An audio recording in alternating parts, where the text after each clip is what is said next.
ممتاز زیدی و جملہ مرحومین مرحومات اور جمیع شہداء کی درجات کی بلندی کے لیے سورہ فاتحہ۔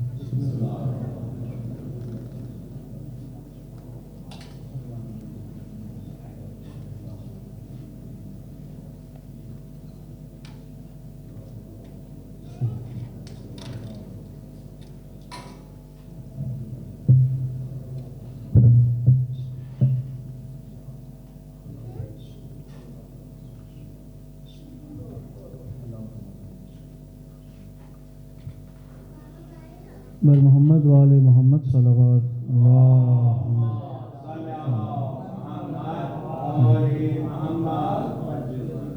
اعوذ باللہ من الشیطان الرجیم بسم اللہ الرحمن الرحیم الحمد للہ رب العالمین بارئ الخلائق اجمعین الذي لم يلد ولم يولد ولم يكن له كفوا احد الصلاة والسلام على اشرف الانبیاء والمرسلین حبیبنا وحبیب الہ العالمین الذي سمي في السماء أحمد وفي الأرضين بأبي القاسم محمد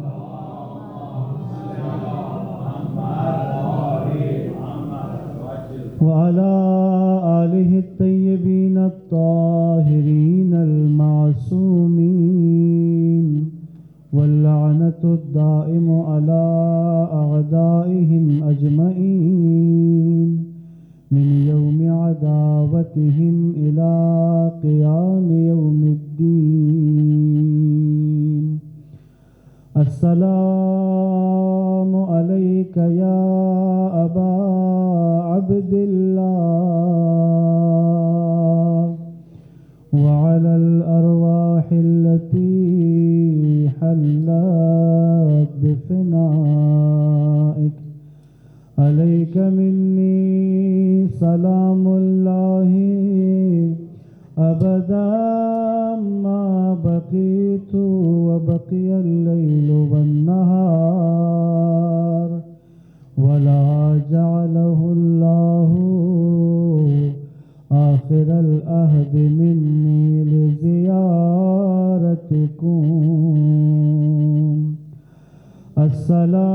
السلام على الحسين وعلى علي بن الحسين وعلى أولاد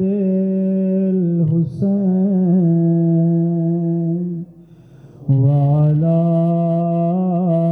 أصحاب الحسين الذين بذلوا مهجهم دون الحسين عليه السلام صلوات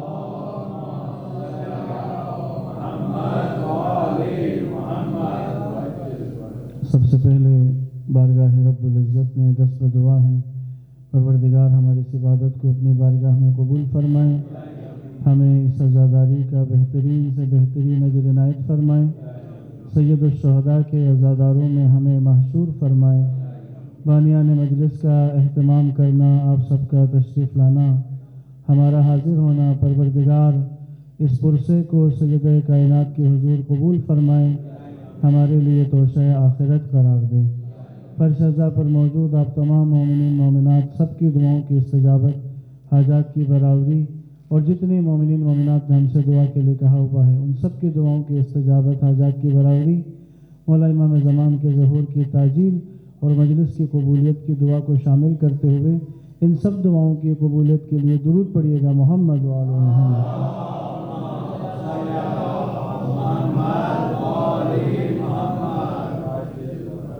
عزیزان محترم، یہ مجلس اعزا جس پہ ہمیں حاضر ہونے کا موقع ملا، یہ تقدیر کے ان فیصلوں میں سے ہے جس کے بارے میں اردو زبان میں عموماً یہ کہا جاتا ہے ہمارے فرشتوں کو بھی خبر نہیں تھی، یہ ایک جملہ کہا جاتا ہے۔ تو جو میرے فرشتوں کے ساتھ ہوا ہے پہلے وہ میں آپ کو بتاؤں، پھر مجلس کا آغاز کروں۔ آج شام کو 5 بجے میں نے کراچی میں مجلس پڑھنی تھی۔ آج صبح 11 بجے کی فلائٹ تھی جس پہ میں نے کراچی جانا تھا، 5 بجے وہاں مجلس پڑھنی تھی، اور آج رات کو وہاں سے آگے کی فلائٹ تھی میری، تو کل یہ کینسل ہو گئی 11 بجے والی فلائٹ۔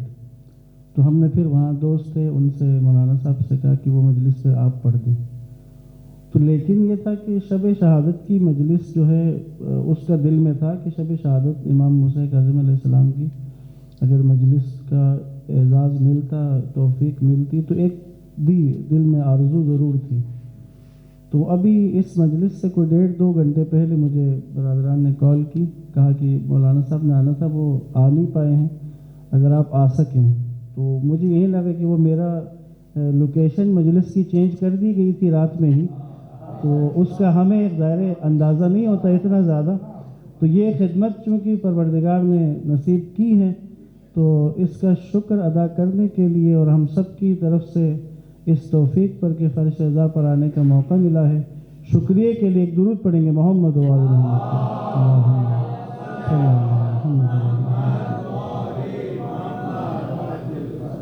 عزیزان محترم، امام کی ذات اقدس کے بارے میں کوشش ہے کہ چند نکات آپ کی خدمت میں عرض کروں۔ ائمہ اطہار میں سے مظلومیت و مصائب کے اعتبار سے امام حسین علیہ السلام کے بعد جس امام کی مظلومیت اور مصائب زیادہ ہیں وہ 7ویں امام کی ذات ہے۔ بہت سخت امام نے دور گزارا ہے، اپنی امامت کا جو امام کی امامت کا دورانیہ ہے اس کا ایک بڑا حصہ امام کو یا روپوشی میں یا قید میں امام نے گزارا ہے۔ اس کے باوجود اگر ہم دیکھیں تو بہت سارے پہلو امام کی زندگی میں موجود بھی ہیں اور نسبتاً ہمیں تاریخ میں موجود مطالعے کے دوران نظر بھی آتے ہیں، مواد بھی موجود ہے، کتابیں موجود ہیں۔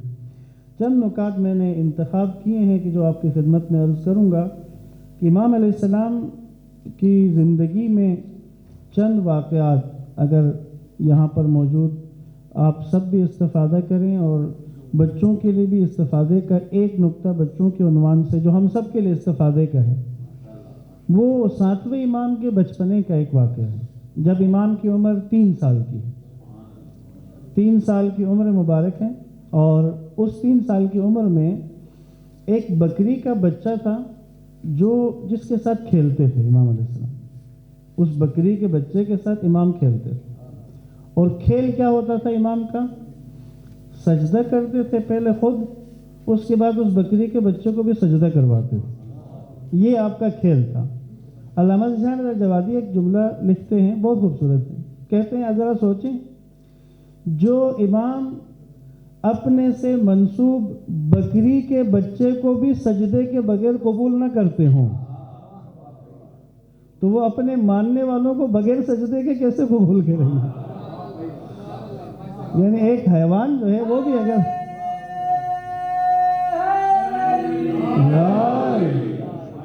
تو بکری کا بچہ بھی سجدے کے ساتھ قبول کیا ہے، عادت اس کی، یعنی جب خود امام بھی 3 سال کی عمر میں تھے تو اس بکری کے بچے کو امام کا کھیل یہ ہوتا تھا اس کے ساتھ کہ اس کو اپنے ساتھ اس کا ماتھا نیچے ٹکواتے، سجدہ کرواتے۔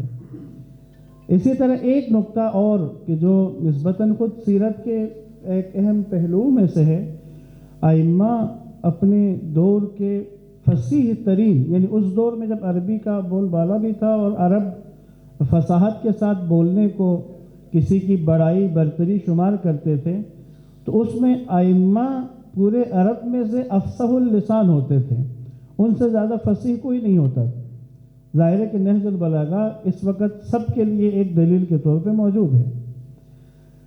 شعر کہنے کا مرحلہ، 11 سال کی عمر ہے 7ویں امام کی، اپنے والد محترم کی خدمت میں حاضر ہیں، تو چھٹے امام نے وہاں پہ اب اور بھی افراد بیٹھے ہوئے تھے. اب 11 سال کے امام حسین کاظم ہیں. چھٹے امام نے کہا بیٹے ایک مصرع کہوں گا اگلا تم بناؤ. ایک مصرع چھٹے امام جواب میں 7ویں امام مصرع کہیں گے. تو یہ ایک رباعی ہے 4 مصروں پر مشتمل، جس میں 2 مصرے چھٹے امام کے ہیں اور 2 مصرے 7ویں امام کے ہیں. اب عربی میں ہے، لیکن ہمارے لیے جو بزرگان الحمدللہ جو خود زبان میں بھی ماہر تھے اور پھر اردو ادب میں بھی جن کی مہارت تھی، علامہ ذیشان اظہر جوادی نے ان 4 مصروں کو اردو کے شعر میں ترجمہ کیا ہوا ہے. اب آپ کی خدمت میں وہ رباعی عرض کر رہا ہوں. اب یہاں سے ایک اور اندازہ بھی ہو جائے گا کہ ائمہ اطہار کے جب شعر ہوتے تھے، جب وہ شعر کہتے تھے تو شعر کے اندر بھی بہت خوبصورت انداز میں پیغام منتقل ہوتا ہے. چھٹے امام نے مصرع شروع کیا، کہا برائیوں کا نہ ہرگز کبھی ارادہ کرو. برائیوں کا نہ ہرگز کبھی، یعنی برائی کے معاملے میں معصومین کی طلب اور تقاضا کیا ہے؟ برائی کرنا تو دور کی بات، ارادہ بھی ہرگز نہیں کرنا ہے. اب چھٹے امام نے مصرع دیا، برائیوں کا نہ ہرگز کبھی ارادہ کرو.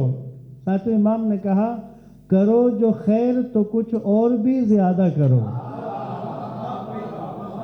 لیکن اب ایک مصرے کی سطح برائی کے بارے میں معیار اور پھر جملہ اسی طرح سے آ رہا ہے. برائیوں کا نہ ہرگز کبھی ارادہ کرو، کرو جو خیر تو کچھ اور بھی زیادہ کرو. برائی کے بارے میں تو یہ ہونا چاہیے کہ ارادہ بھی نہیں کرنا ہے، لیکن خیر کے بارے میں کم پہ اکتفا نہیں کرنا ہے. خیر کے معاملے میں آگے بڑھ جاؤ. یاد رکھیں یہ عادت بڑی خطرناک ہے. بعض لوگ کہتے ہیں واجب پہ رہو، کہتے ہیں واجب بس کر لو کافی ہے. تو یاد رکھیں یہ جو واجب کرنے والا ہوتا ہے نا، وہ 100 میں سے 33 نمبر والے ہوتے ہیں. 100 میں سے 33 پاس ہوتے ہیں، ایسا ہی ہے نا؟ 100 میں سے 33 پاس ہے. لیکن جس نے 100 میں سے 90 لینے ہیں، جس نے 95 لینے ہیں، وہ ظاہر واجب سے آگے بڑھ کے کوشش کرتا ہے. یہاں پر ایک جملہ ذہن میں نقش کر لیں. جس کو لگتا ہے نا بس صرف واجب کافی ہے، مستحب یا اس کی طرف نہ جائیں، تو جو واجب والے وہ 33 نمبر والا ہے. اور اگر خدا نہ خواستہ 33 میں سے 1 نمبر کم آیا تو، اگر کسی کا 33 میں سے 1 نمبر کم ہو گیا تو فیل ہو گیا. اگر کسی کے 90 میں سے 1 نمبر کم ہو جائے تو اس سے کوئی سارا فرق پڑنے والا نہیں ہوتا. اس لیے تاکید کی جاتی ہے کہ کرو جو خیر تو کچھ اور بھی زیادہ کرو. درود پڑھے محمد و آل محمد پر. اب اگلے 2 مصرے اس میں بھی بہت خوبصورت پیغام ائمہ نے دے دیا. برائیوں کا نہ ہرگز کبھی ارادہ کرو، کرو جو خیر تو کچھ اور بھی زیادہ کرو. یہ معنی دیکھو گے تم دشمنوں کے مکر و فریب. یہ معنی دیکھو گے تم دشمنوں کے مکر و فریب، نہ اختیار مگر تم کبھی یہ زیادہ کرو. دشمن تمہارے ساتھ مکر کرے گا، فریب کرے گا، دھوکہ کرے گا، جھوٹ بولے گا، لیکن تم کبھی اس کی دشمنی کے مقابلے میں کہ یہ راستہ تم اختیار کبھی نہیں کرو گے. یہ وہ میدان ہے کہ جس کے لیے شیعہ کو تیار کیا جاتا ہے کہ دشمن جو بھی کرے. بعض اوقات انسان کہتا ہے یہ ہمارے ساتھ کیا کر رہے ہیں. جنگ صفین میں شام کے لشکر نے پانی پہ قبضہ کر لیا، پانی کے گھاٹ پہ، اور کہہ دیا کہ ہم مولا علی کے لشکر کو پانی لینے نہیں دیں گے، اور وہاں پہ رکاوٹ بن گئے. امیر المومنین کے لشکر نے حملہ کیا اور گھاٹ کو اپنے قبضے میں کر لیا. جو ہی گھاٹ کو اپنے قبضے میں کر لیا، امیر المومنین نے اعلان کر دیا کہ یہ گھاٹ کا پانی آزاد ہے، جو بھی آئے یہاں سے پانی پی سکتا ہے.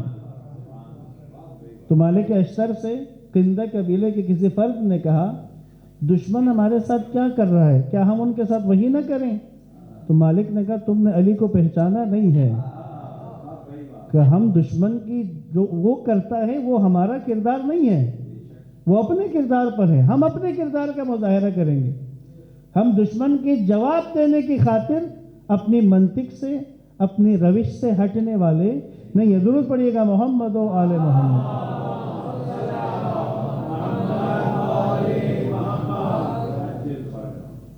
7ویں امام کی زندگی میں چونکہ اولاد میں ساتویں امام بڑے بیٹے نہیں ہیں چھٹے امام کے، ساتویں امام سے بڑے بھائی موجود ہیں۔ عبداللہ افتح بڑے بھائی تھے، اسماعیل وفات پا چکے تھے۔ اب یہ ہوا کہ امامت کے بارے میں بعض گروہ بن گئے، یعنی اگر آپ تاریخ دیکھیں تو ہر امام کی شہادت کے بعد کچھ لوگ منحرف ہوتے تھے، جن میں سے بعض واپس آ جاتے تھے، بعض پھر منحرفوں کے گروہ بن جاتا تھا۔ ساتویں امام کے بارے میں ایک تو حالات ایسے تھے، منصور دوانیکی کا دور تھا، اور منصور نے چھٹے امام کی شہادت کے بعد اگلا جو اس کا ٹارگٹ ہونا تھا وہ ساتویں امام تھے، لیکن چھٹے امام نے اپنی وصیت کی جو اعلانیہ طور پہ بیان کی گئی، سنائی گئی، چھٹے امام کی وصیت جو اعلانیہ سنائی گئی، اس میں امام نے عوام الناس کے درمیان میں اعلانیہ طور پر جانشین کو ٹارگٹ کر کے معین کر کے نہیں بتایا، بلکہ وصیت جب جنازے میں پڑھی گئی تو امام کے نائب کے طور پہ 4 یا 5 لوگوں کے نام لیے گئے، جن میں سے ایک نام منصور کا اپنا نام بھی شامل تھا، منصور دوانیکی کا، مدینہ کے گورنر کا نام بھی تھا، امام کی زوجہ کا نام بھی تھا، عبداللہ کا نام بھی تھا، اور ساتویں امام کا نام بھی تھا۔ کیوں؟ شیعوں کے لیے مسئلہ نہیں تھا، شیعوں کو امام کو پہچاننے کے لیے کرائٹیریا موجود تھا، چھٹے امام کو اگلے امام کی حفاظت بھی کرنی تھی۔ بعض لوگوں کے ذہن میں آیا کہ یہ کیا ہو گیا بھی، جانشین کا معین نہ کرنا اعلانیہ طور پہ، تو یہ بات کچھ دنوں کے بعد سمجھ میں بھی آ گئی۔ کچھ دن کے بعد منصور کا خط آیا مدینے کے گورنر کے نام، اور اس خط میں کہا جس کو بھی چھٹے امام نے اپنا جانشین مقرر کیا اسے گرفتار کر کے میرے پاس بھیج دو۔ تو اس کے گورنر نے لکھا میرا اور آپ کا نام پہلے ہی شامل ہے، کس کو گرفتار کرو یہاں پہ، کا معین نہیں ہے، حفاظت کی ہے، باقی امام کو پہچاننے کا کرائٹیریا شیعوں کے پاس موجود تھا۔ اب یہ واقعہ بہت اہم خوبصورت بھی ہے اور بات بھی سمجھ آئے گی۔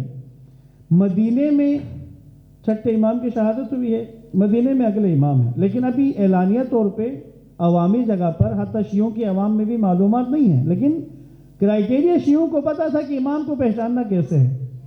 نیشاپور کے شیعوں نے اپنے ایک نمائندے کو آمادہ کیا کہ وہ مدینہ جائے اور جا کر ساتویں امام کے بارے میں معلوم کر لے اور ہمیں آ کر خبر دے کہ ساتویں امام کون ہے ہمارے، لیکن پہچاننے کا کرائٹیریا تھا نا، اسی لیے لوگوں نے اپنے نمائندے کو تیار کیا، اسے خمس کے پیسے دیے، تحائف دیے امام کے لیے، اور اپنے خطوط لکھے، اور خطوں کو اس زمانے میں رول کیا جاتا تھا گول، اور دھاگا باندھ کے اوپر موم ڈال کے مہر لگاتے تھے تاکہ جس نے کھولنا ہے وہ مہر دیکھ کے خط کے کھلے ہونے نہ ہونے کی تسلی کر لے۔ مہر لگے خط، اور نمائندے سے کہا انہیں لے کے مدینہ جاؤ، جس کے بارے میں سنو کہ یہ اگلے امام ہیں، ان کے پاس جاؤ اور ان سے کہنا کہ نیشاپور کے لوگوں نے ان خطوں میں کچھ سوال لکھے ہیں، آپ انہیں کھولے بغیر ان کے جواب دے دیں۔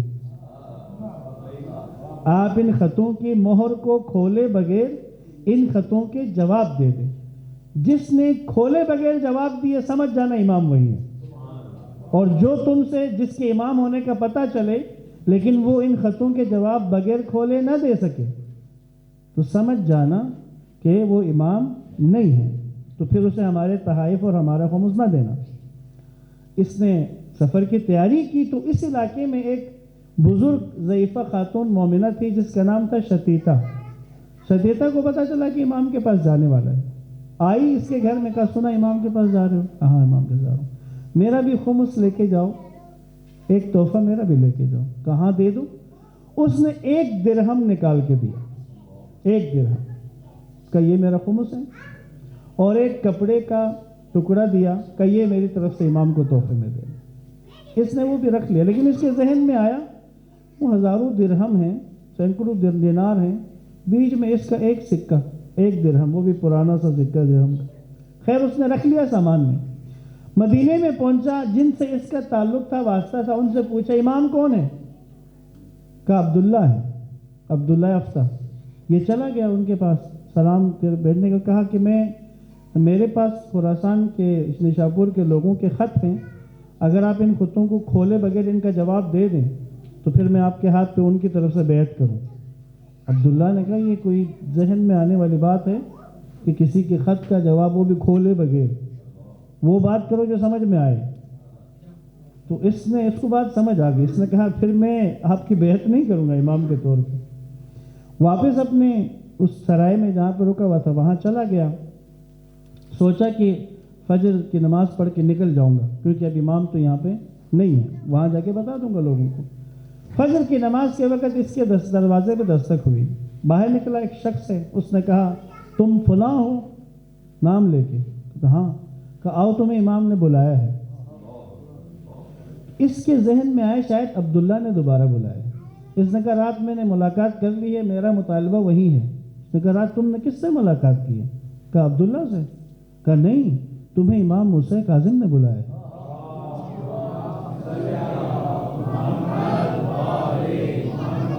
اب اس نے نام سنا تو چلا گیا، لیکن جو سامان وغیرہ تھا وہیں اسی کمرے میں رکھ دیا، خالی ہاتھ گیا۔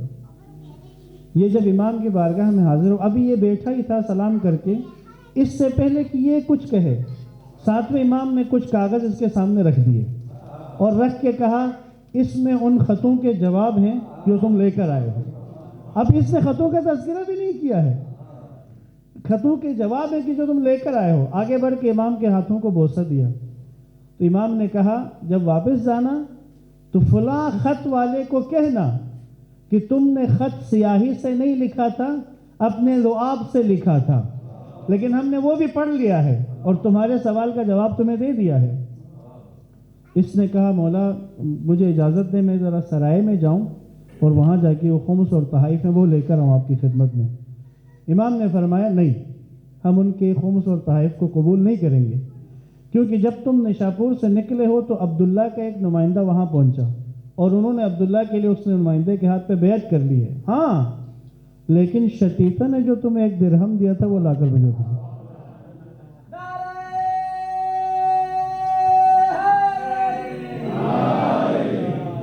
دوڑ کے گیا، لے کے آیا اس کا وہ ایک سکہ اور وہ کپڑا پیش کیا۔ امام نے کہا، امام نے 44 درہم دیے اس کو اور ایک کپڑے کا، مبارک کپڑے کا، متبرک کپڑے کا ٹکڑا دیا۔ کہا یہ کپڑا اس کپڑے کا حصہ ہے جسے ہماری ماں زہرا نے اپنے ہاتھوں سے بنا ہے۔ اس نے شتیتہ نے بھیجا نا تحفے میں ایک کپڑے کا حصہ، کہ یہ کپڑا شتیتہ کو دینا اور اس سے کہنا اسے اپنے کفن کا حصہ کرے، اور یہ 44 درہم اسے دے دو، اس سے کہو کہ 22 درہم سے اپنا قرض ادا کرے اور باقی 22 درہم اپنے اوپر خرچ کرے۔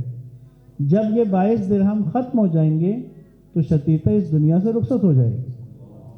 پھر اس سے کہا لیکن جب اس کا جنازہ تیار کرنا تو میرا انتظار کرنا، میں نماز پڑھانے آؤں گا، اور لوگوں کو میرے بارے میں خبر مت کرنا کہ میں کون ہوں، تعارف نہ کروانا۔ خیر یہ شخص کہتے ہیں واپس چلا گیا، شتیتہ کو دیا، ایسا ہی ہوا، 22 درہم ختم ہوئے ہیں، شتیتہ انتقال کر گئی۔ جب جنازہ تیار ہوا لوگوں نے کہا جنازہ پڑھا، میں نے کہا نہیں ان کا کوئی آنے والا ہے، انتظار کرو۔ کتاب ہم انتظار میں تھے، دیکھا تو 2 گھڑ سوار آئے، ایک گھوڑے پہ 7ویں امام سوار تھے اور اپنے ساتھ امام رضا علیہ السلام کو لے کر آئے تھے۔ شتیتہ کا جنازہ پڑھا اور اس کے بعد واپس چلے گئے۔ میں نے نیشاپور کے لوگوں نے جب پوچھا یہ کون تھے، جب میں نے انہیں تعارف کروایا تو پورے کے پورے نیشاپور کے لوگ عبداللہ کی امامت سے نکل کے امام موسیٰ کاظم کی امامت کو قبول کر لیا۔ یہ شتیتہ خالص پیروکار کہ جس کا دیا ہوا 1 درہم بھی قبول ہو رہا ہے، مخلص تھی، خالص تھی، اور اس قدر خالص ہے کہ اس کے جنازے میں شامل ہوئے آ کر۔ آج بھی اگر آپ نیشاپور جائیں، قدمگاہ کے زیارت پہ جب جاتے ہیں تو وہاں پہ بی بی شتیتہ کی قبر بنی ہوئی ہے، اس پہ بھی ایک روضہ بھی بن گیا ہے، حتماً وہاں حاضر ہوا کریں، جہاں پہ لکھا ہوتا ہے امام موسیٰ کاظم علیہ السلام کی باوفا صحابیہ ہے۔ تو پس امام کی پہچان کے لیے شیعوں کے پاس معیارات موجود تھے، وہ امام کو ان معیارات پہ پرکھتے تھے اور پہچان لیتے تھے۔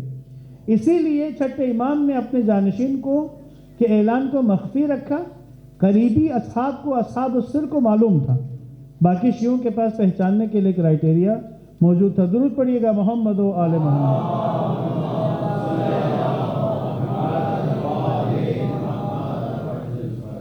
امام علیہ السلام نے اپنے کاموں کو اس طرح سے انجام دیا تھا، ایسے افراد تیار کیے تھے کہ امام کے ہاتھوں کے پروردہ ہارون کے محل کے اندر بھی موجود تھے امام موسیٰ کاظم علیہ السلام کے صحابی، یہاں امام کے ساتھ مربوط ہیں، لیکن وہ حکومتی عہدوں میں آگے تک پہنچ گئے، جن میں سے ایک بڑا نام علی بن یقطین کا ہے۔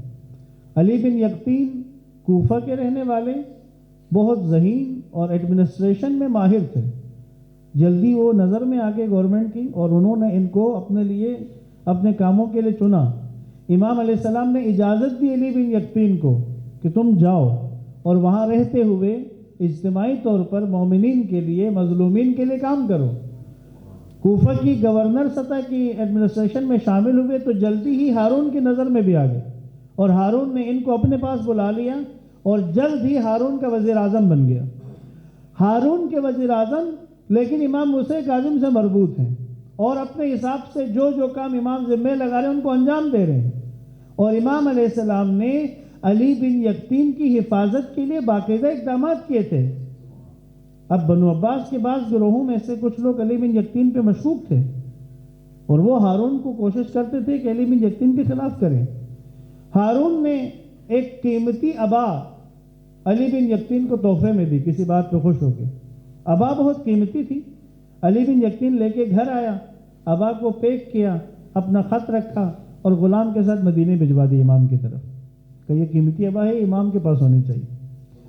غلام مدینے پہنچے امام کے پاس تو امام نے عبا کو واپس بھجوا دیا۔ اب علی بن یقطین نے دیکھا کہ ایسا نہیں ہوا تھا اس سے پہلے کہ کوئی تحفہ امام کی طرف بھیجو اور امام واپس بھجوا دیں۔ عبا واپس آ گئی، پریشان تھا، ایسا تو نہیں کہ کچھ غلط ہو گیا، اور عبا واپس آ گئی۔ لیکن دیکھا تو بنو عباس کے کچھ لوگ اس کے مخالف تھے، انہوں نے ہارون کو کہا کہ ہمیں معلوم ہو چکا ہے کہ یہ موسیٰ ابن جعفر کا ماننے والا ہے، اگر آپ کو ہماری بات پہ یقین نہیں آتا تو اس سے کہیں کہ جو عبا آپ نے اس کو دی تھی وہ پہن کے آئے گا، کیونکہ ان کی معلومات کے مطابق مدینے بھجوا چکا ہے، واپس آنے کا ان کو نہیں پتا تھا۔ ہارون نے مطالبہ کیا کہ کل وہ عبا پہن کے آنا، اور اگلے دن یہ عبا پہن کے آ گیا۔ تو ہارون نے کہا نہیں، تم لوگ مجھے اس کے خلاف خواہ مخواہ بھڑکا رہے ہو، اصل میں ایسا نہیں ہے۔ اور علی بن یقطین کو بھی بات سمجھ میں آ گئی کہ مولا نے واپس کیوں بھجوایا ہے، بات سمجھ آ گئی کہ امام نے حفاظت کی علی بن یقطین کی۔ دوسرا واقعہ، انہی لوگوں نے مزید کوشش کر کے نگرانیوں کے بعد ایجنسیاں پیچھے لگا کے بات سمجھ گئے، علی بن یقطین ہارون کے گھر میں وضو نہیں کرتا ہے، یہ وضو اپنے گھر سے کر کے آتا ہے، کیونکہ یہاں کرنا ہوگا تو پھر کون سا وضو کرے گا، وضو سے پتہ چلے گا۔ انہوں نے پلاننگ یہ کی کہ ہارون کو قائل کرواتے ہیں کہ علی بن یقطین سے کہ محل میں وضو کرے گا تو پکڑا جائے گا۔ انہی دنوں میں علی بن یقطین نے اپنے ساتھیوں کے ساتھ ایک مباحثے میں وضو کے بارے میں کوئی بات آپس میں ہوئی، اختلاف ہوا۔ علی بن یقطین نے کہا کوئی مسئلہ نہیں ہے، میں امام کو لکھ دیتا ہوں تو امام بتا دیں گے کہ اس میں کیا صحیح ہے۔ اس نے ساتویں امام کو لکھ کے بھیجا وضو کے اس مسئلے کے بارے میں کہ اس میں میری رہنمائی فرمائیں۔ جواب میں امام نے وضو کا پورا طریقہ لکھ کے بھیجا اور اس پر تاکید کی، جو ہی میرا خط ملے ایسے وضو کرنا جیسا لکھا ہے، اس سے باہر مت جانا۔ اب یہ طریقہ پڑھے تو طریقہ جعفری نہیں ہے، طریقہ دوسرا ہے، پریشان ہو گئی یہ کیا ہوا ہے، لیکن چونکہ نیچے تاکید تھی کہ وضو ایسے ہی کرنا جیسے لکھ کے بھیج رہا ہوں، اب اس نے اس حکم کے مطابق اسی طرح وضو شروع کی۔ یہ وہی دن تھے جہاں سازش ہو رہی تھی کہ اس کا وضو چیک کروائیں۔ اب ہارون سے کہا گیا ہم اس کو پابند کرواتے ہیں تو آپ اس کو حکم دے دو، تم اسے حکم دو، یہ وضو کرے گا، اس وقت خود اپنی آنکھوں سے دیکھ لو، آپ کو حقیقت کا پتہ چل جائے گا۔ ہارون وضو خانے کے درمیان چھپ گیا کسی جگہ، اور اب علی بن یقطین وضو کرنے کے لیے داخل ہوا۔ اب ساتویں امام نے بتایا ہوا تھا وضو کیسے کرنا ہے ان دنوں میں، اس نے پورا وہی وضو کیا جو ہارون کرتا ہے۔ جب اس نے پورا وضو وہی کیا تو ہارون نے شکایت کرنے والوں کو زندان میں ڈلوا دیا، کہا تم لوگوں کی اس کے ساتھ کوئی ذاتی دشمنی ہے جس وجہ سے تم اس کے پیچھے لگے ہو۔ انہیں زندان میں ڈلوایا، اس کو انعام دے دیا۔ اس دن جب یہ گھر واپس پہنچا تو اس کے پہنچنے سے پہلے امام کا خط آ چکا تھا۔ اس نے خط کھولا تو اس پہ ایک ہی جملہ لکھا ہوا تھا کہ اب تمہیں اس طرح سے وضو کرنے کی ضرورت نہیں ہے، اب وضو اسی طرح کرنا جیسے میرے بابا نے حکم دیا ہوا ہے۔ صلوات پڑھیے گا محمد و آل محمد۔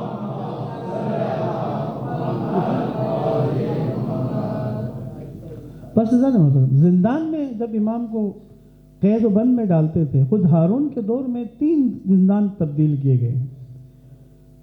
پہلا زندان جعفر بن سعید کا بصرہ میں ڈالا ہے۔ زندان میں جب امام ہوتے تھے تو کچھ دنوں کے بعد حالات بدل جاتے تھے۔ جو سپاہی امام کی نگرانی پر مامور ہیں وہ منقلب ہو جاتے ہیں، حتیٰ کہ جعفر بن سعید کے گھر والے منقلب ہو گئے، اور ہارون کو پتہ چلا کہ اس زندان میں وہ قید میں نہیں ہیں بلکہ سب ان کے مرید ہو گئے ہیں۔ امام کو اس زندان سے نکال کے فضل بن ربیع کے زندان میں ڈال دیا۔ اب فضل بن ربیع کے زندان میں ایک سازش بنائی کہ اب امام ایک عرصے سے اپنے گھر سے دور ہیں۔ کہا امام کے کردار کو خراب کرنے کے لیے لوگوں کے سامنے امام کے اوپر کوئی الزام لگائے، نعوذ باللہ، اس کے لیے کیا کیا گیا؟ ایک کنیز کو آرائش کر کے، زیبائش کر کے امام کے اس زندان کے اندر اس کے اندر بھیج دیا گیا۔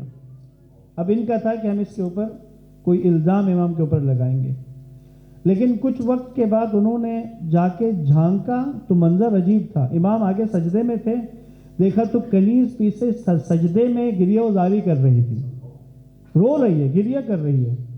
اسے باہر لے کے آئے، کہا گیا یہ تمہیں کس کام کے لیے بھیجا تھا، کیا کر رہی ہو؟ کہتی ہے میں ادھر گئی تو وہ نماز میں تھے، سجدے میں تھے، انہوں نے ایک دفعہ بھی مڑ کے میری طرف نہیں دیکھا۔ جب وہ نماز ختم کرتے تھے تسبیح کرتے تھے، میں نے کوشش کی کہ کسی طرح وہ میری طرف نگاہ اٹھائیں، کسی طرح میری طرف نگاہ اٹھائیں، لیکن انہوں نے میری طرف نہیں دیکھا۔ جب میں نے زیادہ کوشش کی تو نہیں معلوم انہوں نے کیا کیا، میری آنکھوں کے سامنے سے پردے ہٹ گئے، مجھے جنت نظر آئی اور جنت کی حوروں کو دیکھا، اور جنت کی حوروں نے مجھ سے کہا کمبخت، بدبخت، بدنصیب، انہیں دیکھنے کے لیے ہم بےتاب ہیں اہل جنت، تمہیں کیا لگتا ہے کہ وہ تمہاری طرف نظر اٹھا کے دیکھیں گے؟ کہتے اس کے بعد میرا دل نور سے بھر چکا ہے اور میرا سجدہ کرنے کو دل کرتا ہے۔ اب ایک جملہ کہوں آپ سے، دعوت گناہ دینے والی عورت سے اپنا دامن بچا کر، اپنی عصمت کو محفوظ رکھ کر، 7 دروازے توڑ کر نکل جانے والے کو یوسف کہتے ہیں، اور دعوت گناہ کے لیے آنے والی کو سجدے کروانے والے کو موسیٰ جعفر کہا جاتا ہے۔ صلوات پڑھے محمد و آل محمد پر۔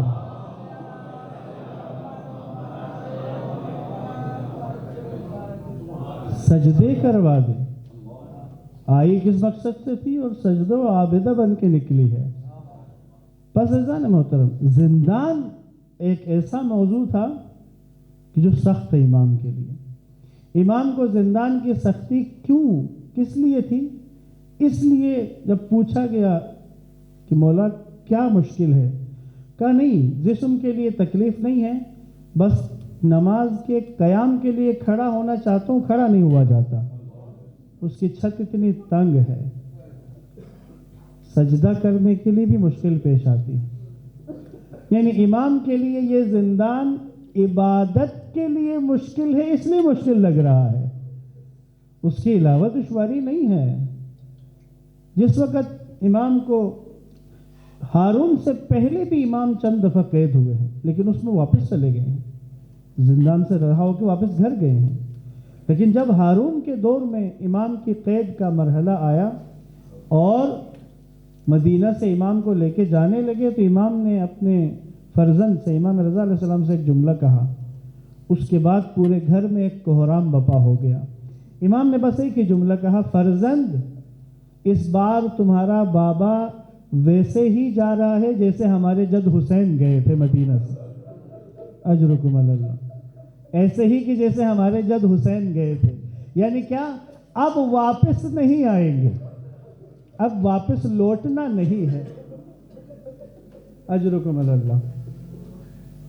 زندان کی قید ہے، ہارون نے کھجوروں میں زہر ملایا ہے اور سندی بن شاہق کو بھجوا دیا، کہا کہ یہ موسیٰ ابن جعفر کو کھلا دو۔ امام علیہ السلام کے سامنے جب کھجور پیش کی ہے، امام نے کہا میں انہیں نہیں کھاؤں گا، میں انہیں نہیں کھاؤں گا۔ سندی نے کہا اگر آپ نہیں کھائیں گے تو ہم زبردستی کریں گے، اور اس کے بعد پھر قتل و غارت گری جو ہوگی اس کے ذمہ دار کون ہوگا؟ امام علیہ السلام کے سامنے جب وہ رکھا ہے، ایک دفعہ امام نے آسمان کی طرف نگاہ کی ہے اور ایک دفعہ مدینے کی طرف منہ کر کے نہ جانے کیا صدا دی ہوگی، یقیناً وہی جملہ کہا ہوگا السلام علیک یا جدہ، اے نانا رسول خدا سلام، آپ کے فرزند کے لیے وہ وقت آ گیا ہے کہ مجبور ہو کے اجرکم علی اللہ۔ چند کھجوریں تناول فرمائی ہیں، سندی لعین کہتا ہے مزید کھائیے، امام نے کہا جو تمہارا مقصد تھا وہ اس میں پورا ہو جائے گا، مزید نہ کھلا۔ عجیب زہر تھا، عجیب، یہ زہر ایسا تھا اس نے تدریجاً اثر کیا۔ روایات میں ہے کہ بدن کی رنگت، جلد کی رنگت مختلف ہو جاتی تھی، کسی دن رنگت کچھ اور ہے، کسی دن رنگت کچھ اور ہے، یہاں تک کہ وہ آخری دن آ گیا، آج کی یہ شب آ گئی، آخری شب، اب زہرا کا لال تڑپنے لگا ہے۔ یہاں پہ ایک جملہ کہوں آپ کی خدمت میں، 11 اماموں